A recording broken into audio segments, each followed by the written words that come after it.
One seemingly ordinary evening, a single father happened to see an elderly homeless man hunched over, rummaging through a trash bin for something to eat. His body was frail, trembling from hunger and cold, his eyes vacant like someone who had lost all memory. The father could have looked away. His own life was already heavy enough, raising a young daughter alone after his wife died from a severe illness, debts piling higher each day. But his heart wouldn't let him. He stopped, handed the old man a proper meal, and then made the decision to bring him home. That small family, just him and his little girl, opened their door and their hearts, welcoming the old man like a lost relative. They gave him a warm place to sleep, hot food, and a roof over his head, one they themselves struggled to keep every day. In return, the old man did everything he could to repay them, helping with cleaning, carrying food, wiping tables at the small diner where the father worked, never taking a single cent. What the single father didn't know was that the man he took in was not just a pitiful homeless stranger. He was someone who would change the family's entire life, forever. If you want to continue following emotional stories like this one, don't forget to subscribe to the channel. And before we begin, take a moment to wonder. What happens when a man who has lost his memory starts to remember who he truly is? The evening air was crisp, carrying with it the smell of grilled food and fresh bread from the little shops along the street. The neon sign of Maple Street Diner buzzed softly above Adam Harlow's head as he pushed open the back door and stepped into the dark alley behind the small restaurant. His shift had just ended. His arms were exhausted after hours of wiping tables, pouring coffee, carrying trays heavy with grease. Today felt as long as any other day, and he still had to walk back to the tiny apartment where his daughter Sophie was waiting for him. As he dragged the heavy trash bag toward the dumpster, something caught his eye. A shape sat slumped near the mouth of the alley, half hidden in shadow. At first Adam thought it was just a pile of discarded blankets, but then he saw movement. Someone was curled up and trembling. It was an old man, his shoulders hunched against the cold, his thin hands rummaging through a torn plastic bag full of breadcrumbs. His gray beard was tangled, his clothes stained and torn. He looked so frail it seemed a strong gust of wind could knock him over. Adam stopped, gripping the trash bag.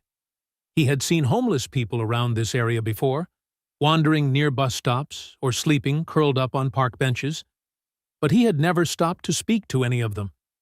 His mother used to tell him they couldn't afford to help others when they couldn't even pay the electric bill. Yet something about this old man made Adam pause. Maybe it was the way his fingers shook as he picked up a hard scrap of bread from the ground, or those pale blue eyes, empty, as if he were lost in the fog of his own memory. "Hey, sir?" Adam called out, his voice hesitant. The old man didn't react, still staring at the bread scrap. Adam cleared his throat and stepped closer. "Are you all right?" This time, the old man lifted his head, blinking as if just realizing someone was standing in front of him. His gaze was unfocused, wavering, as though he were trying to remember where he was. After a long silence, he slowly nodded, but said nothing. Adam glanced back toward the diner.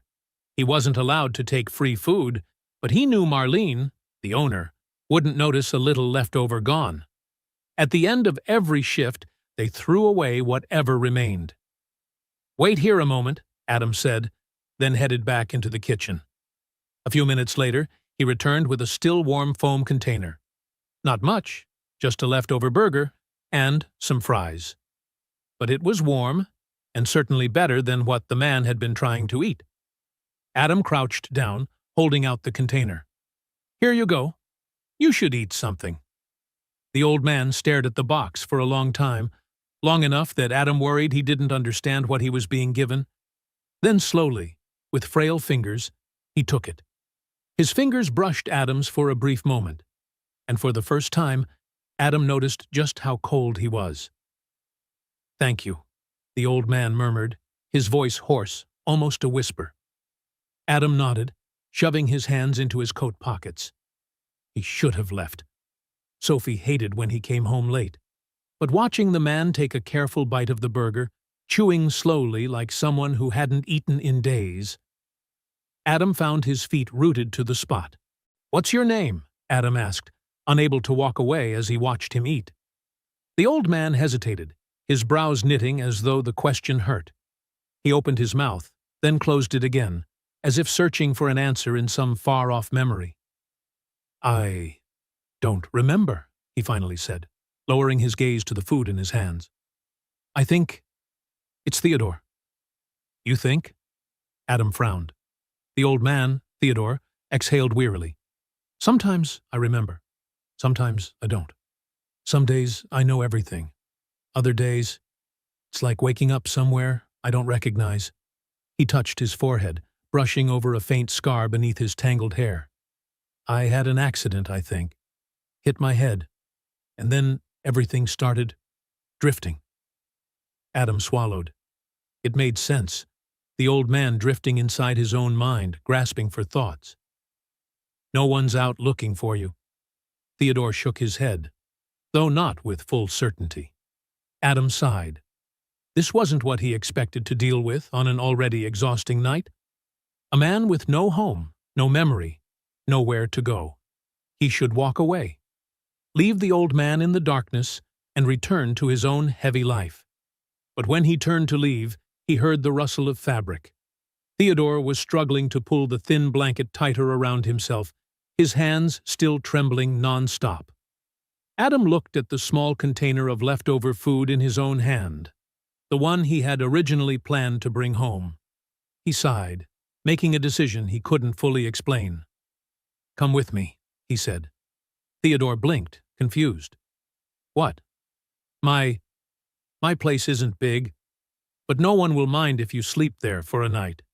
It's warmer than out here, and you won't have to curl up like that." For a moment, Theodore just looked at him, as though weighing whether the man before him could be trusted. Finally, very slowly, he nodded. Adam turned and began walking, and this time, Theodore quietly followed. Adam led the way through the quiet streets, dimly lit by soft yellow lamps, his hands buried deep in the pockets of his worn coat. The night air was colder than he expected, a sharp contrast to the lingering warmth of the Maple Street diner kitchen. Behind him, Theodore walked with a weary gait. Each step was slow and unsure, his thin body leaning forward as though he were carrying the weight of the world on shoulders already past their limit. The only sounds were Adam's sneakers brushing the pavement and, occasionally, a faint sneeze from the shivering old man wrapped in his tattered clothes. Adam glanced back now and then to make sure he was still following. It was hard to believe. Just an hour earlier, Theodore had been nothing more than another lost soul of the city, swallowed by darkness and oblivion. And yet now, Adam felt responsible for bringing him home, as if it were the only right thing left to do. But then the thought of his mother made Adam's heart sink. Catherine Harlow had always been a kind person, but kindness didn't pay rent. The two of them were barely getting by as it was, and now he was bringing home a stranger, a man with no name, no memory, no future, into their cramped apartment. And then there was Sophie, his 6-year-old daughter, soft-hearted and pure. Adam wondered how he would even explain this to her. How do you tell a child that sometimes adults must help strangers, even when they have almost nothing themselves? When they reached the old apartment building, Adam saw the warm kitchen light shining through the thin curtain, a familiar sign of that struggling but loving home. He paused at the door, his hand tightening around the cold metal handle. Maybe this was a bad idea. Maybe his mother would tell the old man to leave, and Adam would have to send Theodore back into the freezing night, pretending it didn't ache somewhere deep inside him. But he took a long breath and pushed the door open. The smell of canned soup and stale bread filled the air. Simple, but comforting. Catherine Harlow stood with her back to them at the stove, stirring a pot of gently bubbling soup. Her brown hair was tied into a loose ponytail, and her shoulders sagged after a long day of cleaning jobs before coming home to cook. The soft sound of the door made her turn around. Her brown eyes narrowed instantly when she saw Adam and the unfamiliar man standing behind him. A brief silence. Then Catherine wiped her hands on a kitchen towel and stepped toward them, her expression difficult to read. "Adam," she said slowly, her gaze shifting between her son and the old man. "Who is this?" Adam hesitated, feeling the weight of the question pressing down on him. How could he explain that he had picked up a human being out of the darkness, from the trash heap of life itself? "His name is Theodore," he finally said, his voice small. "He has nowhere to go." Catherine studied Theodore more closely. The sunken cheeks, the trembling hands, even though he was indoors, the fog in his eyes. Her lips pressed together, not in anger, but as if she were listening to some quiet instinct. Catherine had always been good at reading people, and whatever she saw in the old man was enough to make her let out a soft sigh. "I made extra soup," she said, turning back toward the kitchen. "Come in. Sit down." Adam nearly exhaled in relief. He motioned for Theodore to enter. The old man stepped over the threshold slowly, as though afraid the invitation might be taken back at any moment. Theodore sat at the small dining table, worn uneven by time. Catherine ladled soup into a bowl and placed it in front of him. The old man stared at the soup for a long time, as if the simple act of someone offering him a warm meal was a luxury he had forgotten the feeling of. Then, slowly, he picked up the spoon and took a small sip. His eyes fluttered shut, a trembling breath escaping him, and for the first time that night, Adam saw something besides confusion in the old man's eyes. He saw relief. Catherine sat down across from him, her voice gentler now. "Do you have family?" Theodore paused, lowered the spoon, and let his gaze drift briefly to Adam before returning to Catherine. "I don't know," he said, his voice barely audible. Catherine frowned, but didn't press him. She simply nodded and tore off a piece of bread, placing it beside the bowl. "You can stay here tonight. We don't have much, but at least it's warm." Theodore's mouth parted slightly, his eyebrows trembling in an expression Adam couldn't quite decipher. Gratitude, shock, or both. He bent down again, eating the soup slowly, as if breathing life back into himself. And just then, a tiny voice came from the hallway. "Dad?" Adam turned. Sophie stood in the doorway to the living room, wearing a pale pink nightgown, her brown hair messy from sleep. She rubbed her eyes and stared at the unfamiliar man sitting at their table. "Who's that, Dad?" she asked softly, curiosity bright in her voice. Adam stood and knelt to meet her eye level. "This is Theodore, sweetheart. He's staying with us tonight." Sophie tilted her head, studying the old man for a few seconds. Then, with the effortless kindness only children possess, she smiled brightly and waved. "Hi, Mr. Theodore." Theodore looked at her, and for the first time since Adam had met him, a shaky but genuine smile appeared on his wrinkled face. "Hello," he whispered. And in that moment, in the small kitchen, under the warm yellow light, with the soft clink of a spoon against a bowl, something shifted. Theodore was no longer a stranger. He had become a guest. Morning arrived with a soft light filtering through the thin curtains. Adam woke to faint sounds coming from the living room, the rustle of a blanket, careful footsteps on the old wooden floor. He cracked open the bedroom door and saw Theodore awake, awkwardly folding the worn blanket Catherine had given him the night before. His hands still trembled, but every movement was cautious, as though he didn't want to disturb anyone. "You're up early," Adam said, his voice still thick with sleep. Theodore flinched slightly. I didn't want to bother anyone. I can leave." "No," Adam cut in, stepping closer. "You don't need to go anywhere yet." Even as he said it, he wasn't sure where Theodore should go. Back to the dark alley? A cold park bench? The thought alone made something twist uncomfortably in Adam's chest. Just then, Sophie came bounding out of her room, hair sticking out in all directions, her bright eyes sparkling. "Dad, do we still have toast? I'm hungry." She froze when she saw Theodore, then immediately beamed. "Good morning, Mr. Theodore." Once again, that small but warm smile appeared on the old man's face. "Good morning, little one."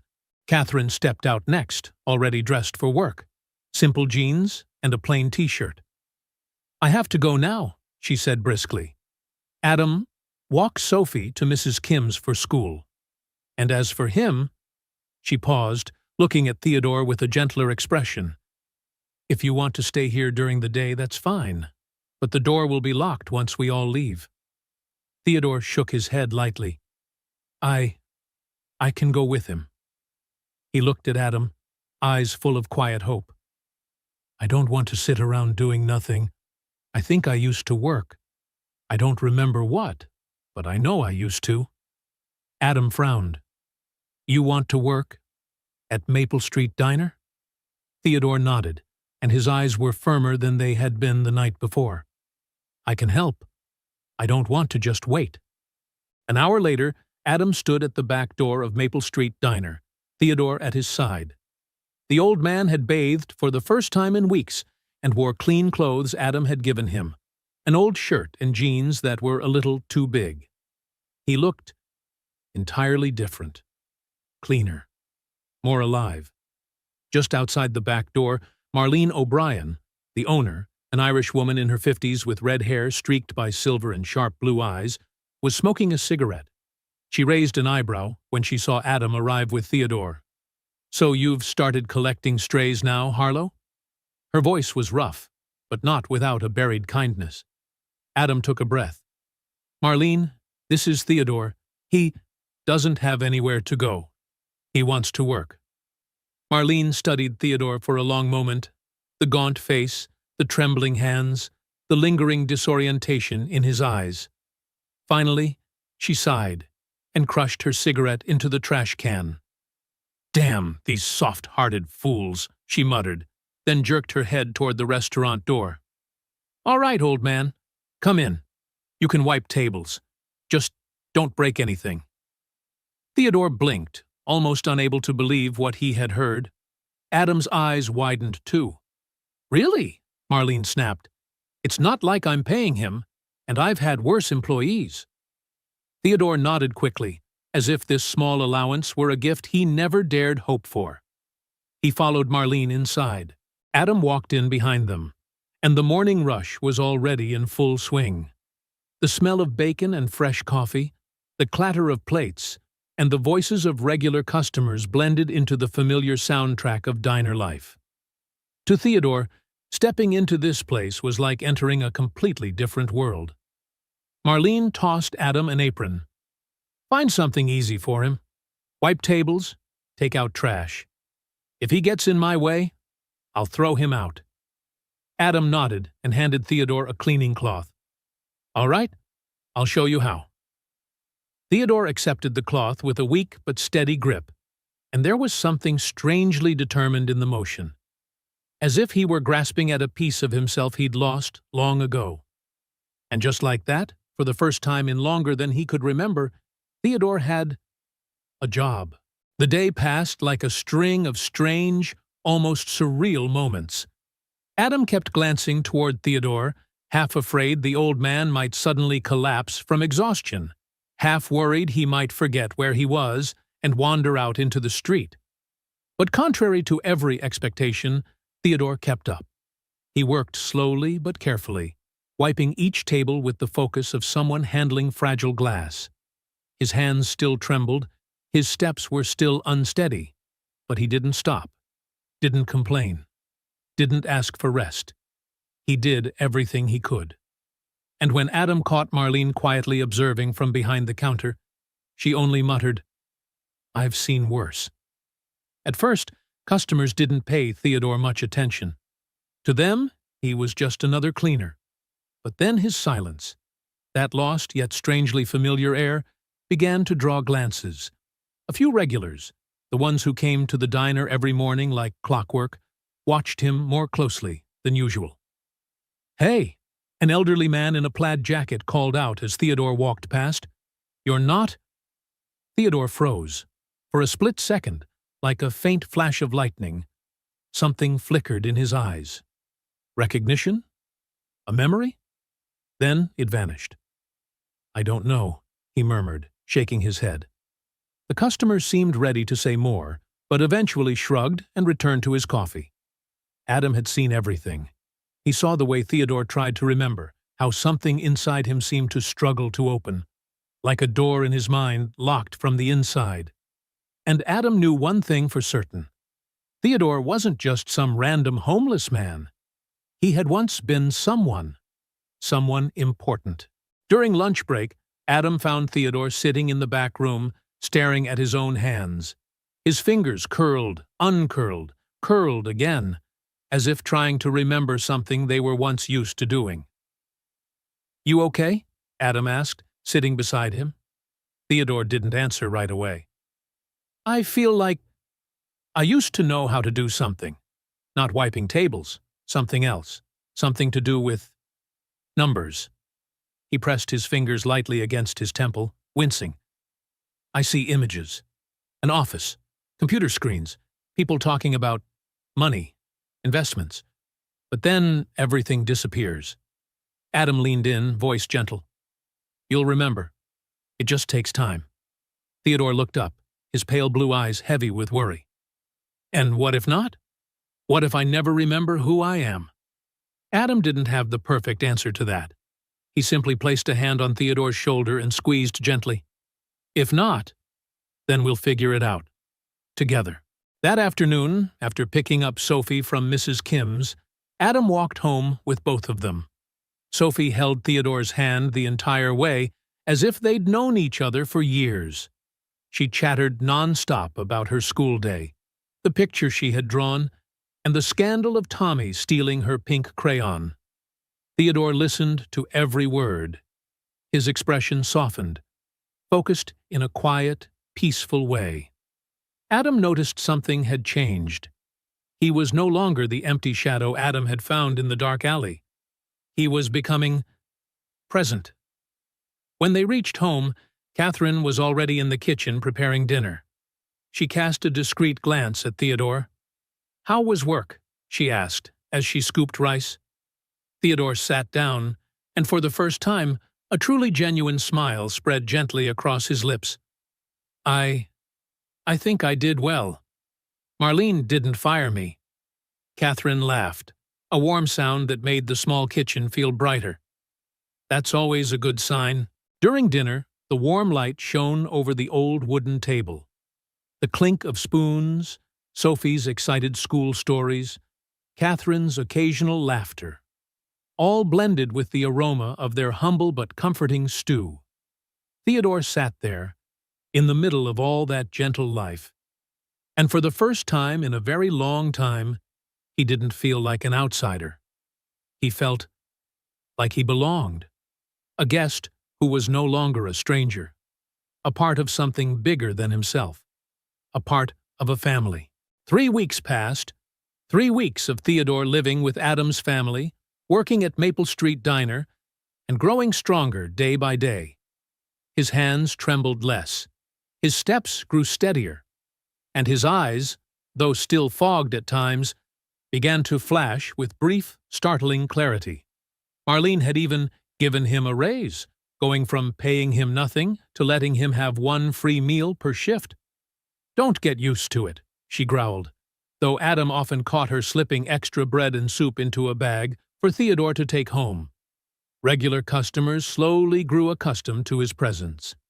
There were still curious glances and whispers, but for the most part, people accepted him as a familiar part of the diner. And then, on a Friday afternoon, everything changed. Adam was taking out the trash behind the diner as the sun set, stretching long shadows across the ground. As he dragged the heavy trash bag toward the dumpster, his foot brushed against something. He bent down. A flyer, slightly crumpled, water-stained. But the image on it was still clear. A black-and-white photo of a man. Theodore. Adam's breath caught. He snatched the flyer up, his heart pounding as he read the text beneath it. Missing Theodore. Theo. Bancroft. Last seen 4 months ago. If found, please contact Olivia Bancroft, 503-535-350-147. Address 2247 West Hills Drive, Portland, Oregon. Adam's fingers tightened around the edge of the paper. His heartbeat thundered in his ears. Theodore had a family. He had a home. He once belonged somewhere, to a life that existed before all this. Adam shoved the back door open and rushed into the diner. Theodore was wiping down a table near the window, his movements slow but focused. "Theodore!" Adam called, his voice low but urgent. The old man looked up, blinking. "What is it?" Adam didn't know where to begin. Marlene was watching from behind the counter. Customers turned to look, but all of it faded into the background. He held out the flyer. "I found this. Outside." Theodore frowned as he looked at the paper. A long silence stretched. Then, slowly, with trembling hands, he took it. As his eyes scanned the words, everything changed. He inhaled sharply. His whole body shook.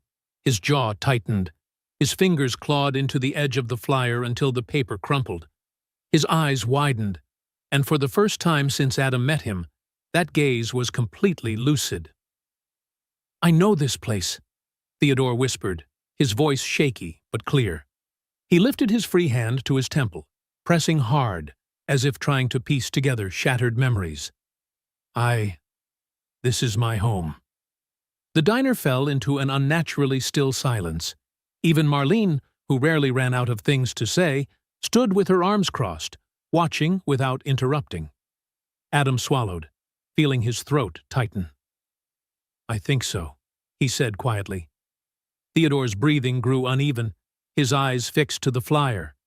His thumb brushed the address, the name of the woman, Olivia Bancroft, as though those words might unlock something deep within him. Then suddenly, he looked straight at Adam. A firm, resolute expression. Nothing like the lost, wandering man Adam had found in a dark alley. "We have to go." His voice was decisive. "Take me there. Right now." Before Adam could react, Theodore was already moving toward the door with surprising steadiness, as though the weeks of confusion had never happened. Adam stared after him, heart pounding. He turned to Marlene, half expecting her to bark at him to get back to work. But instead, she simply waved a hand. "Go, kid. Take him home." Adam didn't say another word. He grabbed his coat, pushed the door open, and ran after Theodore into the street, where an entirely new journey had just begun. Adam practically had to run to keep up with Theodore, who was moving quickly along the sidewalk, clutching the missing person flyer as if it were the only thread tethering him to the world. His steps were still slow and uneven, but there was a strange determination in them. The determination of a man chasing something his memory no longer fully held, but whose heart had never forgotten. "Theodore, wait!" Adam placed a hand on his shoulder, gently but firmly enough to stop him. "We can't walk there. West Hills is over an hour away." Theodore turned, his eyes, wild and desperate, fixed on Adam like a plea. "Then how do we get there? I have to go." Adam inhaled deeply and pulled out his old phone. "We'll take the bus." The ride passed in silence, but a silence so tense it felt suffocating. Theodore sat pressed beside Adam, gripping the flyer so tightly the edges bent and tore. His fingers twitched nonstop, his lips moving soundlessly as if trying to relearn the name printed on the paper, the name that might once have been his own. Every now and then he looked out the window at the rows of trees and neighborhoods passing by. His breathing was shallow, fast, as though he feared his memories would slip away if he didn't chase them fast enough. Adam didn't speak, but he could feel the battle raging behind those pale eyes, scattered fragments of a life wrestling to fit back into a shape, a person, a past. a whole existence. When the bus stopped near the address on the flyer, Theodore nearly sprang up before the door even opened. Adam hurried after him, dragged along by the force of the old man's urgency. They stepped onto the sidewalk of a quiet, tidy neighborhood. The houses here were large, well-kept, glowing with warm lights. Nothing like the cramped apartment Adam shared with Sophie. This was a world where people didn't struggle with rent or overdue bills. A completely different universe. And then Theodore froze. His gaze locked onto the house at the end of the street. A two-story white house with dark shutters and soft yellow light spilling from the porch. His breath hitched, his entire body tensed. "That," he whispered, voice thin as wind. Then stronger. "Absolute. That is my home." Before Adam could react, Theodore was already moving toward the porch, his steps unsteady but unstoppable. Adam chased after him, heart pounding. The old man's trembling hand hovered over the doorbell. His finger curled, then pressed. The chime echoed through the late afternoon air, stretching across all three of them like a held breath. A moment of silence. Footsteps. The door opened, and the woman standing there made the entire world go still. She was in her early 30s, tall, fine-featured, with dark brown hair slightly tousled. Like someone who had cried or waited too long, her white blouse was wrinkled from worry and exhaustion. But it was her eyes that mattered. Because the moment they met Theodore's, her entire expression shattered. "Dad!" Just one word, but carrying 4 months of pain, hope, and despair. Theodore staggered back as if the name had struck him like a blow. "Olivia," he exhaled. Then his body buckled. But Olivia lunged forward just in time, catching him before he collapsed onto the porch. And in that moment, Theodore broke into tears. Not soft tears, but the raw, wrenching sobs of a heart torn open after months of being lost inside itself. He clutched his daughter's shirt, his whole body trembling as memories crashed over him like a storm. Olivia held him tightly, tears falling onto his shoulder. The father she had thought was gone forever. Adam turned away. The moment was too intimate, too sacred for a stranger to intrude upon. Yet he stayed, feeling his heart tighten as he witnessed a broken family knitting itself back together before his eyes. Theodore eventually calmed down, standing again with Olivia's support. His face was wet with tears, but lighter, relieved in a way Adam had never seen. My daughter," he stammered. I can't remember everything." Olivia placed a steady hand on his shoulder. "It's okay, Dad. You're home. That's all that matters." She guided him inside, one hand holding him firmly, as if afraid he might vanish again. Adam lingered at the threshold, unsure, hesitant, not knowing whether he should step inside or slip away quietly. But Olivia turned back. Her eyes were red, but filled with deep gratitude. "Please, come in." Her voice was soft but sincere. "I need to know how you found my father." Adam nodded gently and stepped inside. And as the door closed behind him, he had no idea that his life, and little Sophie's, was about to change in ways he couldn't imagine. Inside the house was a warm, elegant space, refined in a way that didn't need to boast. The polished hardwood floor reflected the soft glow of the lights. The furniture was modern yet gentle, giving the sense that a real family lived here, not a picture-perfect magazine display. Framed photos lined the walls, family portraits, travel snapshots, moments preserved across the years. Adam stepped in and immediately felt out of place. He tucked his hands into the pockets of his worn coat, standing small, afraid he might break the delicate atmosphere of the home. Olivia guided Theodore to the large sofa. He sat down, sinking into the cushions as if melting into them. Still trembling, but something in his eyes had changed. Less confusion, less emptiness, as though a fragment of memory had finally found its way back. She knelt in front of him, holding his hands. Dad, do you remember anything? Anything at all? Theodore closed his eyes, his brow furrowing deeply as he tried. I remember light, very bright. Then pain, my head. And after that, nothing. He opened his eyes, looking around the room like someone trying to trace the outline of a half-remembered dream.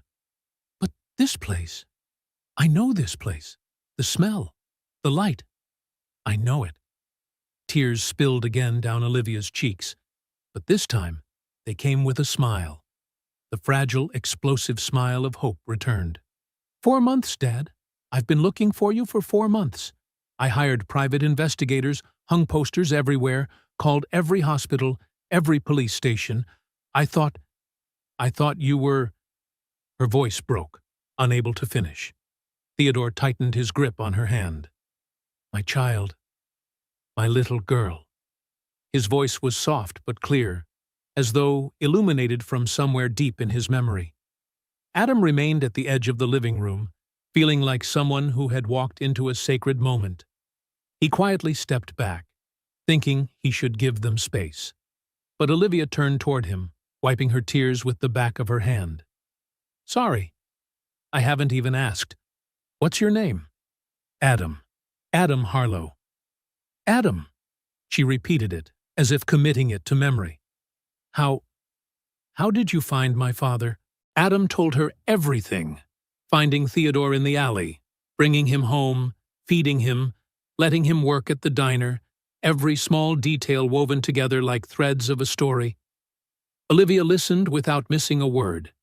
She sat still, her hands clasped tight, eyes wide as if afraid to blink and lose something crucial. When Adam finished, Olivia shook her head softly, as though unable to believe the story she had just heard. You brought my father home. You gave him a job. You gave him a family. Her voice cracked. I don't know how to thank you. Adam shook his head, uncomfortable. I just did what felt right. No. Olivia stood, stepping closer to him. You did more than that. You saved my father's life. She placed a hand on his arm, a light touch, but full of gratitude. And I will never forget it. An hour later, Olivia had made tea. They sat in the living room, and she began filling in the blanks Theodore could not fill himself. Theodore Bancroft was not the homeless stranger Adam had once thought. He was a retired tech investor who had built his wealth through smart early investments in Portland startups.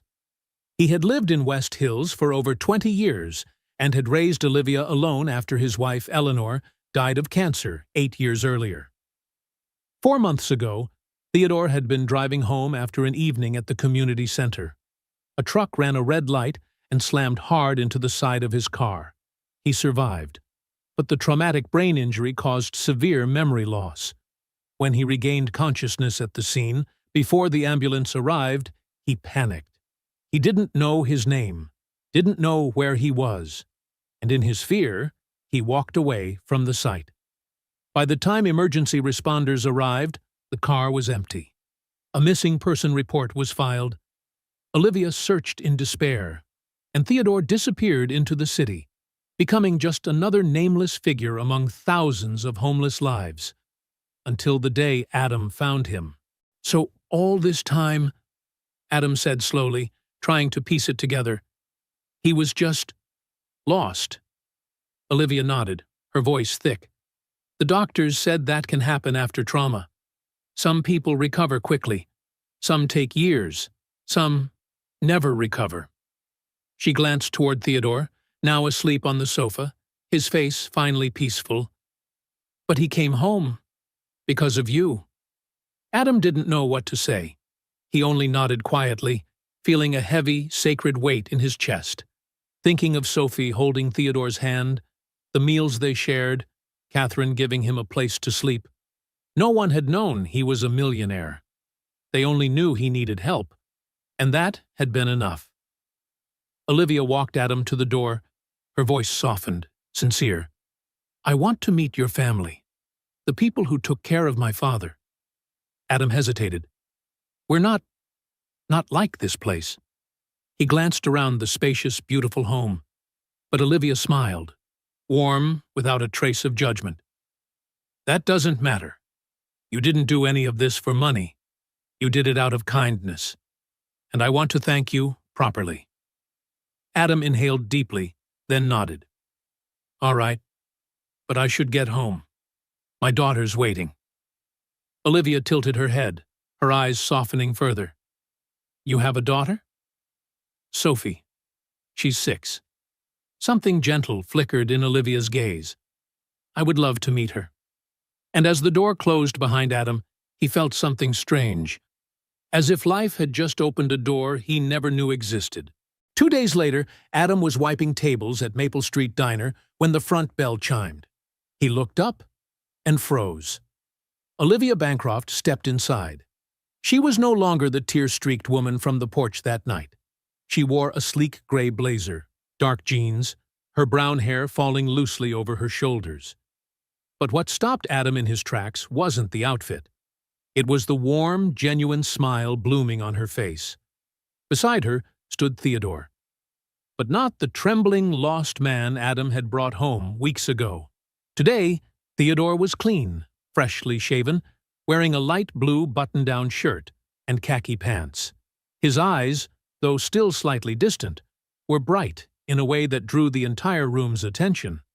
Marlene was pouring coffee and nearly dropped the pot. "Good Lord," she muttered. Theodore stepped forward. For the first time since Adam had met him, he stood straight. No stooping, no shrinking. Adam. His voice was steady, clear. I would like to introduce myself properly. My name is Theodore Bancroft, and I owe you my life. The diner fell silent.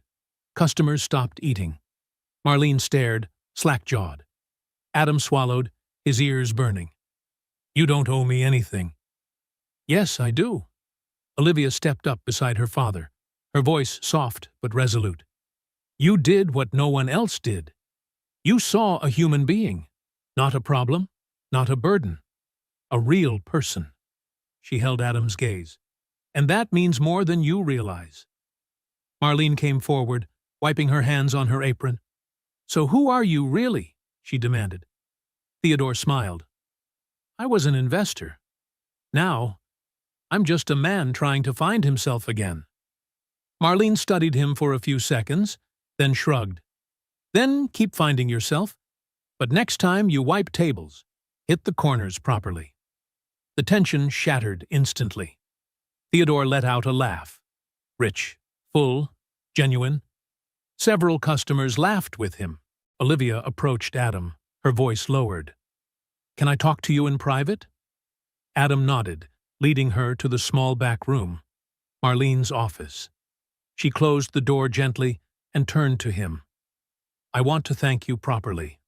My father told me you have a family, your mother and your daughter. Adam nodded slowly. My mom is Catherine, and my daughter is Sophie. Your wife? Her voice was cautious, not nosy, gentle. Adam drew a breath. She passed away 2 years ago. Cancer. A flash of pain crossed Olivia's eyes. I'm so sorry. Thank you. She hesitated, then continued. My father told me you work full-time here, and that your home life isn't easy. Adam stiffened. We manage. I didn't mean any offense. Her tone softened. But you gave my family an invaluable gift. Please let me help you. Adam shook his head immediately. I didn't help him for money. I know. Olivia stepped closer, sincerity shining in her eyes. And that's exactly why I want to support you. My company, Bancroft Green Ventures, is hiring for several positions. Stable work, full health insurance, and a salary that would let you stop worrying about utility bills every month. Adam stared. You're serious? Completely. She smiled gently. And Sophie, my father said she's 6, right? My company sponsors a scholarship program. I can guarantee her a spot in a good school, and later, college won't be a burden either. Adam's world tilted. Everything he'd feared he could never give his daughter. Stability, a future, opportunity. suddenly stood right in front of him. "Why are you doing this?" Olivia inhaled slowly, eyes growing deeper. 8 years ago, when my mother died, my father nearly fell apart. He survived, but he didn't truly live. And after the accident, I thought I had lost him again." Her voice tightened. "But you brought him back. Not just back home, but back to himself." She brushed away a tear. "So please, let me do this for you." Adam looked at Olivia. The woman standing before him was offering everything he'd never dared dream of, not from pity, but from gratitude and respect. In her deep brown eyes, he saw no charity, only sincerity, and something else, something warm he hadn't felt in a long time. Finally, he whispered, "All right." His voice roughened. "I accept." The words seemed to shift the air in the room, as if a new chapter had just opened, one Adam never imagined he would step into. The following week passed like a dream. Adam could hardly believe he was living in. Catherine was invited to Bancroft Green Ventures headquarters, the sleek glass building in downtown Portland, a place she never imagined she would ever step into. Olivia personally interviewed her for an administrative management position. "Your experience managing a household with limited resources shows excellent organizational and prioritization skills," Olivia said, completely sincere. Catherine came home and cried, for the first time not from pressure, but from hope. Adam, meanwhile, was offered a program coordinator position at the company's community center. The job involved working with local teens, organizing after-school activities. "You've proven you can connect with people," Olivia explained, "and that's exactly what we need." And Sophie? She was accepted into Meadowbrook Academy, a prestigious private school Adam had never dared to dream about. When he told her, Sophie leapt into his arms. "Daddy, I'm going to have the prettiest uniform ever." In that moment, Adam understood. Their lives, once fragile and strained, had shifted direction. Forever. But something else also changed. Quietly. Beneath the surface. Each time Olivia stopped by, bringing paperwork, explaining benefits, checking on Theodore, she stayed a little longer. She asked about Sophie, about Catherine, about Adam's life. And Adam found himself telling her more than he had told anyone in years. About Megan, how they met in college, about the illness that hit like a storm, about the nights he sat beside his wife's hospital bed while Sophie slept in his arms, about the medical debt crushing him, about sleepless nights, about the feeling of drowning while still having to stay strong for his daughter. Olivia listened, truly listened, without interrupting, without judging. In return, she told him about Eleanor, her mother, and the battle with cancer that shattered their family. She told him about watching Theodore collapse inward under grief, about the months she feared she had lost him forever. They sat together in Adam's small apartment, which suddenly felt less cramped, sharing the wounds they both carried. And in that sharing, something began to mend. One evening, after Sophie had fallen asleep and Catherine had left for her night shift, Adam and Olivia sat on the small balcony, looking out at the city lights stretching across the distance. "Did you think you'd ever find him?" Adam asked softly. Olivia was quiet for a long moment. "No. After the second month, I started preparing for the worst." She looked down at her cup of coffee. "But I couldn't stop searching. If there was even the smallest chance—" "Then you had to try," Adam finished for her. She nodded. "You understand?" "I do." They sat together in gentle silence, no more words needed. After a while, Olivia turned toward him. Her voice was uncertain, but honest. "Adam, I know this might not be the right time, but I want you to know. Everything I've done for your family, it isn't only out of gratitude." Adam's heart beat faster. "I like being here," she said, cheeks flushing slightly. "With you. With Sophie. She's kind, sweet, just like her father." Warmth spread through Adam's chest. "You're the same," he replied, voice rough. kind to us, to everyone. Olivia gave a small smile. I learned from my dad. He always said, money only matters when it helps someone. She exhaled softly. I think that's why I never really connected with anyone. Most people only see the Bancroft name, the company, the money. I don't see those things, Adam said. I see the woman who cried when she found her father, who worried for him every single day, who sat on the floor playing dolls with my daughter. Olivia stared at him, eyes glowing in the soft light. You really see me? I do. The space between them shrank, slowly, naturally, without force. Olivia leaned forward, hesitant but genuine. Adam did the same. And then, Daddy? They both jolted. Sophie stood in the doorway, clutching her stuffed bear, eyes still sleepy. Can I have some water? Adam shot to his feet, face burning. Of course, sweetheart. I'll get it right now. When he returned, Olivia was sitting with Sophie, asking about her bear, about her new school, listening with a tenderness few people ever showed. And as Adam watched, Olivia kneeling to Sophie's level, smiling as the little girl chattered about her new friend, he felt something shift, quietly but profoundly, inside him. A door he once believed had closed forever was slowly opening again. But not everything went smoothly. 2 weeks later, just as Adam began settling into his job at Bancroft Green Ventures, he sensed that something was different. The looks, the faint whispers behind his back, the half-joking, half-cutting remarks he couldn't figure out how to respond to. Brad, a middle-aged co-worker in an expensive suit, the type of man who breathed surplus confidence, stopped beside the coffee station while Adam was pouring water. So, you're that guy, huh? His voice was casual, but the implication was razor-sharp. The one who saved Mr. Bancroft? Adam nodded, keeping his composure. Yeah, I guess. Brad let out a short, humorless laugh. Clever. Save the boss. Land a nice job. And I hear you're getting cozy with Miss Olivia, too? Adam froze. That's not... Sure. Brad patted Adam on the shoulder, a friendly gesture that somehow felt icy. Just a word of advice. People pay attention around here. Not everyone believes in fairy tales. He walked off, leaving Adam standing there with his stomach twisted tight. That night, Adam couldn't sleep. Brad's words echoed in his mind. Clever move.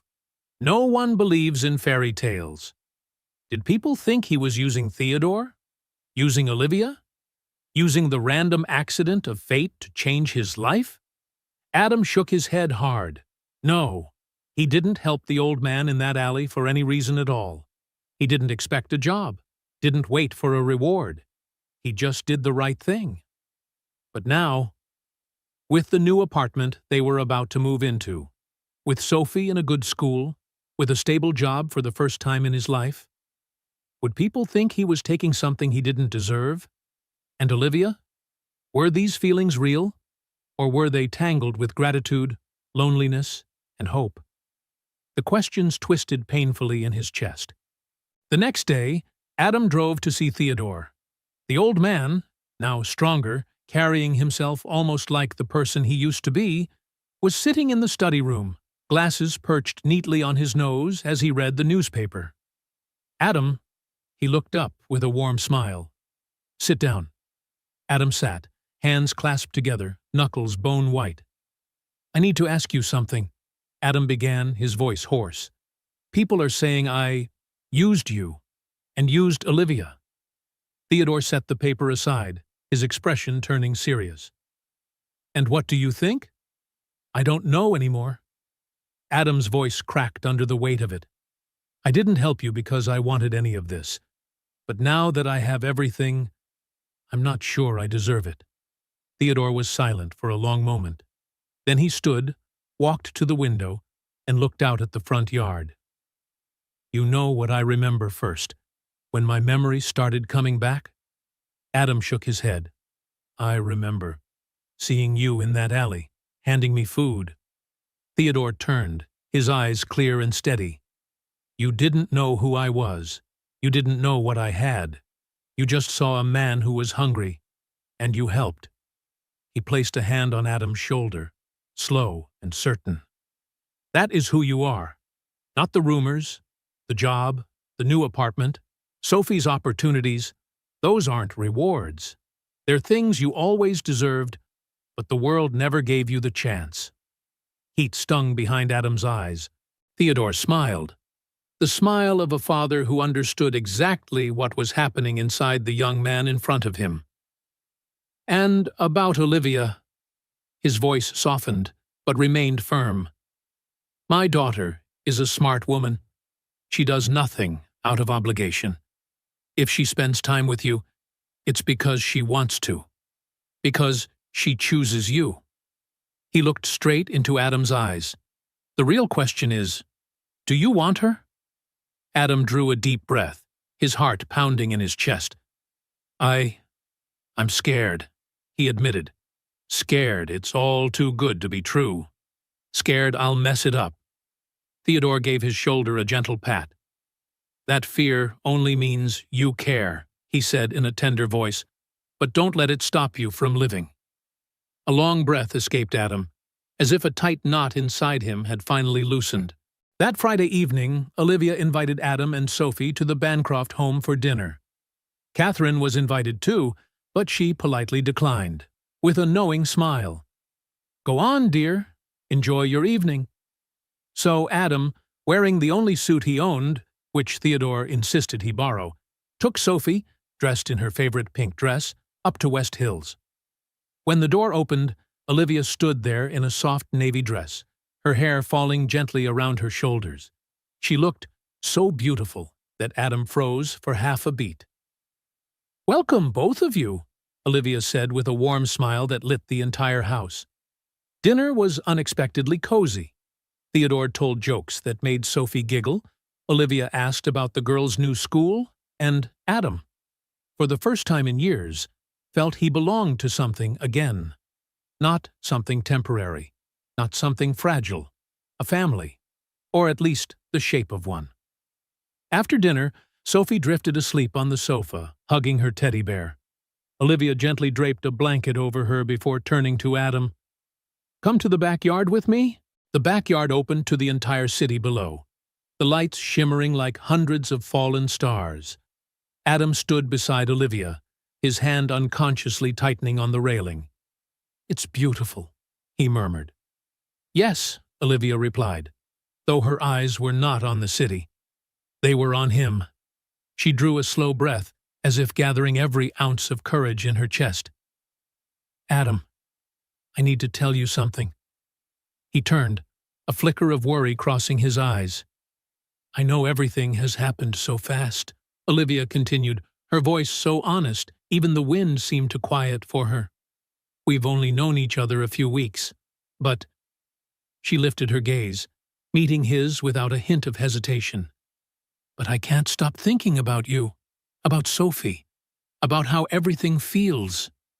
Right, strangely, deeply right, whenever we're together." Adam's heart thumped hard. He swallowed, nerves rising in his chest. "I feel the same," he admitted, surprised by how true and steady the words sounded coming out of him. "But I'm scared. I'm scared of what people will say. I'm scared I'm not good enough for you." Olivia stepped closer. Only inches separated them now. "Adam," she whispered, her hand lifting to rest softly against his cheek, "you are the best man I've ever met, not because of what you have, but because of who you are." The words hit somewhere deep inside him, a place that had long forgotten how hope felt. "If you want this chance," Olivia said slowly, sincerely, "a chance with me, then I want to try." Adam looked into her warm brown eyes, vulnerable, hopeful, and achingly genuine. Suddenly, he understood. This wasn't about money, not about gratitude, not about repaying a debt or responsibility. It was about two people who had both lost so much and somehow found each other when neither expected it. I want it too, he whispered, his voice barely more than breath. I want this. This time, when Olivia leaned in toward him, no one interrupted. No child's voice. No clattering dishes. No sigh of fear or doubt. Just two people. And the moment they chose each other. Their lips met, soft and careful, but full of warmth. A kiss not of endings, but beginnings. A quiet promise that from this moment forward, neither of them would have to walk alone again. 6 months later. Adam stood in the middle of their new 3-bedroom apartment. Not as luxurious as West Hills, but in a safe neighborhood, with good schools and a park nearby. A place he once believed existed only in Sophie's dreams. Small footsteps pattered across the floor. Sophie darted past him, giggling before throwing her arms around Olivia.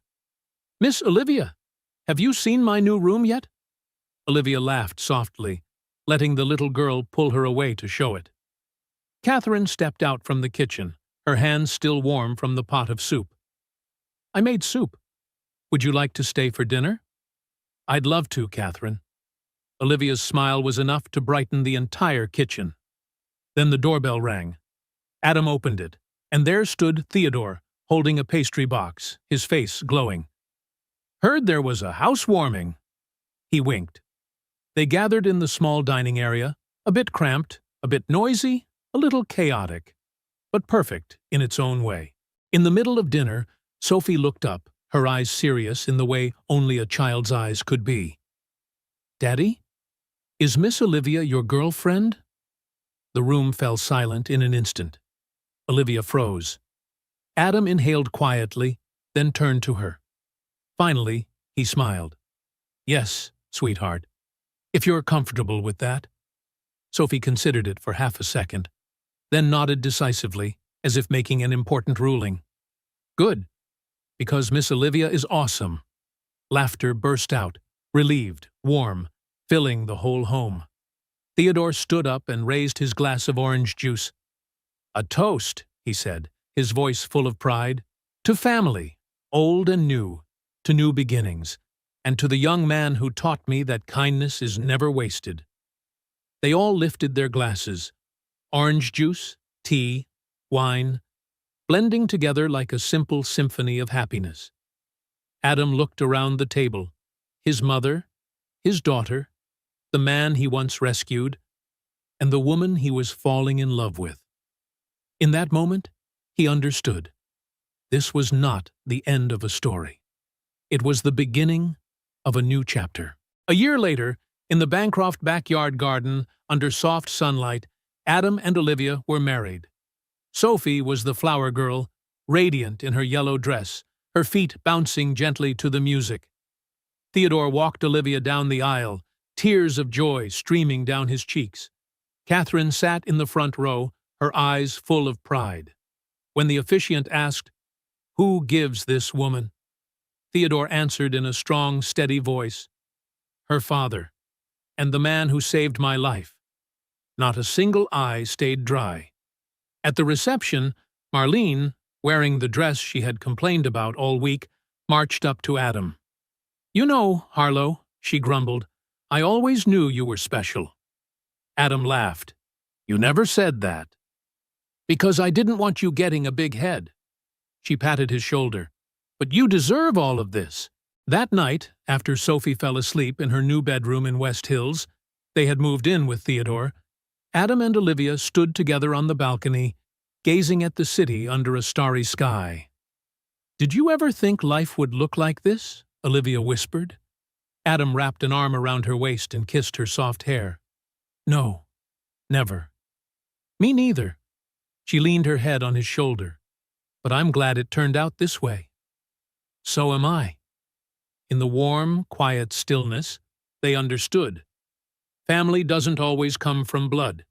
It's built from kindness, compassion, and love. A small act in a cold alley had changed many lives, and opened a future none of them saw coming. Sometimes, when you save someone, you end up saving yourself, too. Stay with us by liking and subscribing to the channel. And don't forget to turn on notifications so you won't miss any heart-touching stories, where even the smallest actions can create miracles.